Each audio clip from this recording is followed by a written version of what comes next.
Vamos falar de Vasco, tem muita coisa. Aleph Manga dizendo ficou feliz pelo interesse do Vasco. Tem também sobre o Hugo Moura, Vasco aí acertando, chegando a um acordo com o Atlético Paranaense, tanto pagar a dívida do empréstimo quanto chegou a um acordo como vai comprar o jogador. E também não estaremos lá no jogo de quinta-feira contra o Internacional, que o Vasco precisa dos 3 pontos, e o técnico Rafael Paiva ainda quebrando a cabeça para saber a melhor formação para colocar nesse jogo contra o Colorado Gaúcho. Tudo isso após a vinheta.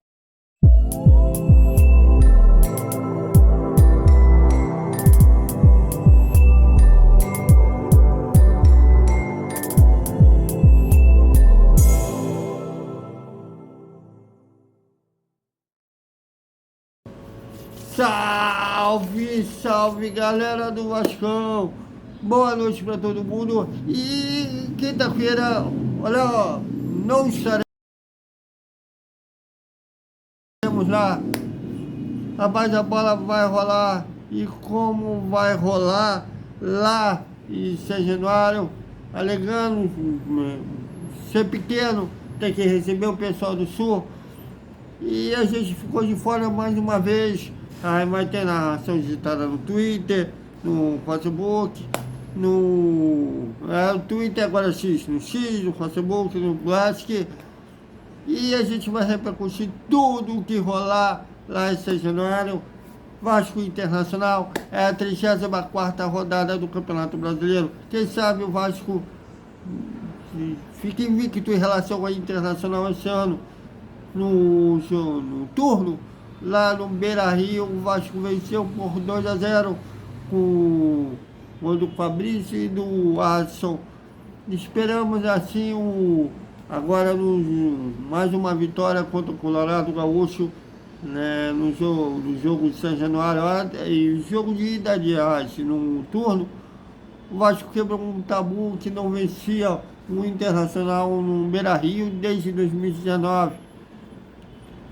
Foi um dos tabus que o Rafael Paiva quebrou esse ano. Tem gente querendo aí um novo técnico, como não estivesse fazendo um bom trabalho.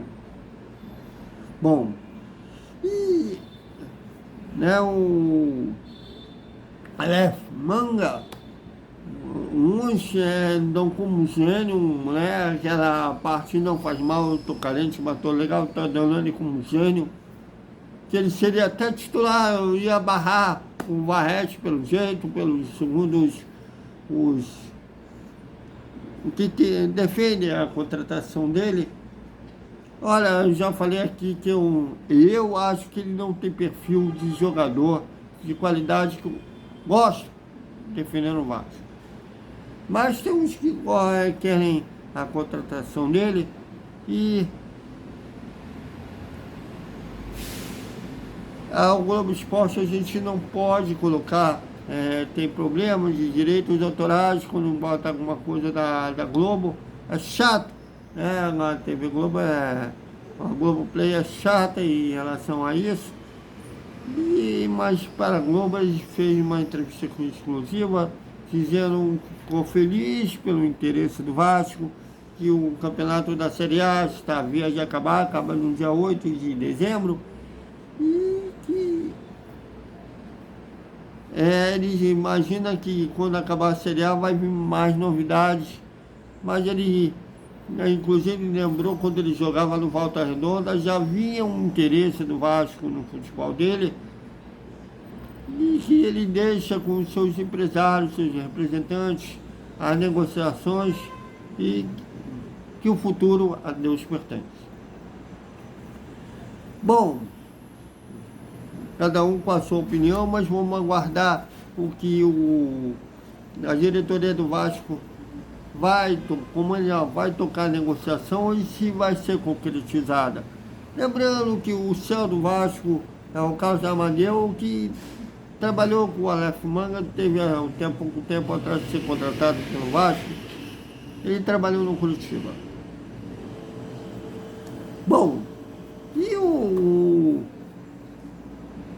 o Vasco chegou a um acordo com o Atlético Paranaense. O Atlético Paranaense tem um monte de Atlético, até às vezes eu me confundo. O Atlético Paranaense, pelo volante Hugo Moura, já que até tinha setoristas do Furacão falando que o Vasco estava em dívida, realmente estava, né? E o Vasco chegou a pagar uma parcela do empréstimo, que seria até o final da temporada, pelo Hugo Moura. O Vasco pagou R$ 545.968,46. E ficou faltando o resto. O valor inteiro do empréstimo era R$ 1.500.000. Com juros devido a débito não ter pagado o restante do acordo, aumentou para R$ 1.816.745,77.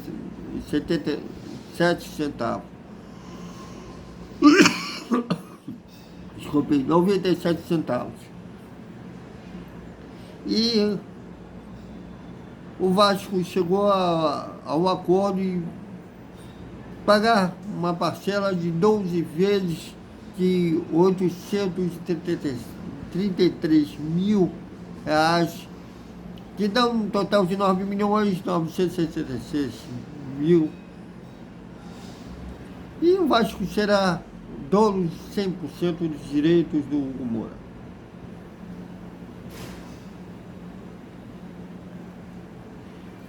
Bom, é um jogador que realmente começou mal, justamente contra o próprio Atlético Paranaense, aquela bola mal recuada, que ele mesmo evitou que o cara de braço, o Léo Jardim, entrasse com bola e tudo, fazendo a falta, sendo expulso, mas acabou não ajudando muito aquela expulsão, já que o Vasco com um a menos não foi páreo para o Atlético Paranaense, perdeu por 1-0, mas depois ele deu a volta por cima, inclusive contra o próprio Atlético Paranaense, na Copa do Brasil, inclusive fazendo um gol do Vasco na vitória de 2-1, no jogo de ida das quartas de final.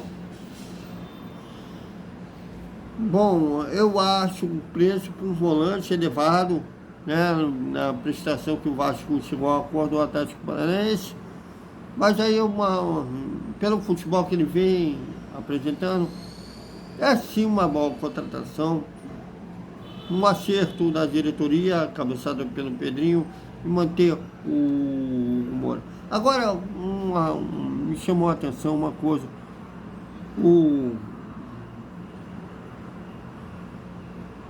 como que fala?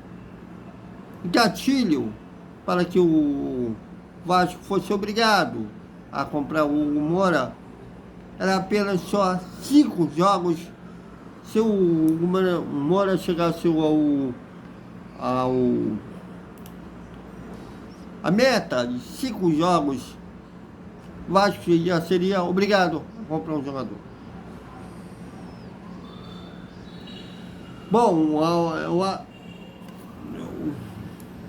eu acho que esse tipo de gatilho teria que ter mais jogos, né? Com as palavras de quem fez o acordo, aqui o espaço está livre, mas a antiga diretoria, a nova, procura só canais famosos, mas fica aí um convite, quem quiser dar sua versão desse acordo. Bom, e o técnico Rafael Paiva continua aí fazendo ajustes, pensando em uma formação melhor para o jogo contra o Internacional na quinta-feira em São Januário. Já que no último jogo da derrota para o Fortaleza, antes da data da FIFA, por 3-0, ele falou que ele usaria a data da FIFA para estudar outras formações, outras formas do time jogar. Vamos ficar no aguardo. E minha opinião sobre o Ramon Dias ter detonado o Vasco na entrevista que ele deu à TV Globo. Bom, que vocês viram, até eu fiz uma parte 2 da Hora do Almoço Vascaíno por causa disso. Eu acho antiético você detonar uma empresa que você trabalhou. Uma vez que passou um período da sua vida sendo responsável pelo seu prato de comida, pelo seu pão de cada dia. Ele podia falar, não, a estrutura hoje a estrutura do Corinthians é melhor que a do Vasco, porque a do Vasco é continente, beleza? Seria uma realidade do que ele viveu. Agora, detonar a instituição, detonar o clube, dizendo que o Corinthians é maior que o Vasco. Eu fico aí com o Eric Faria, que olha que o Eric Faria nem é vascaíno, mas a gente precisa, quando está trabalhando, separar as coisas. Ele falou que o Ramon deveria estudar antes de falar besteira nas câmeras.